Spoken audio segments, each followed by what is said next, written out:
什么样的武器和装备才是古墓迷途最强的？如果你玩古墓迷途总是被瞬秒，本期视频一定要看。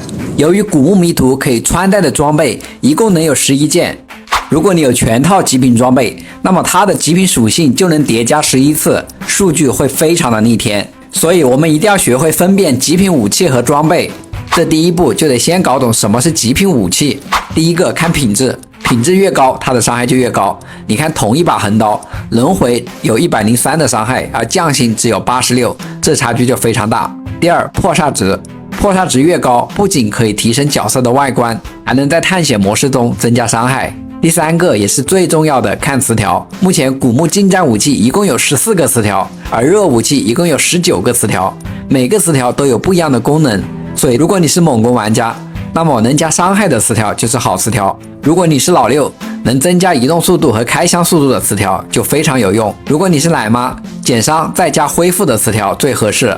道士能增加技能伤害和技能恢复的是极品词条，而且词条还分9个等级，等级越高，词条的数值就越高。总结下来，极品武器就要满足轮回品质加适配职业的高等级词条，那么这样的武器强度就会非常高。其次是极品防具和饰品，判断逻辑和武器基本一致，品质越高，基础属性越好。有27个不同功能的词条，其中不仅包含了武器词条，还有防御功能的词条，同样是9个等级，但与武器最大的区别在于，极品防具它还多一个套装效果，这里写的3就是需要穿3件有这个效果的套装装备才能激活它的最终效果。这是所有职业通用的套装效果，兄弟们可以暂停看一下。有的套装增幅效果是非常大的，然后还有职业专属的套装效果，这是寒月的，这是云奇的，这是巫医减轻盒的，这是老六无相羽的。能看到，如果有专属套装，那么角色的技能属性就会得到大幅提升。最后，我们普通玩家要不要追求极品装备呢？我建议量力而行。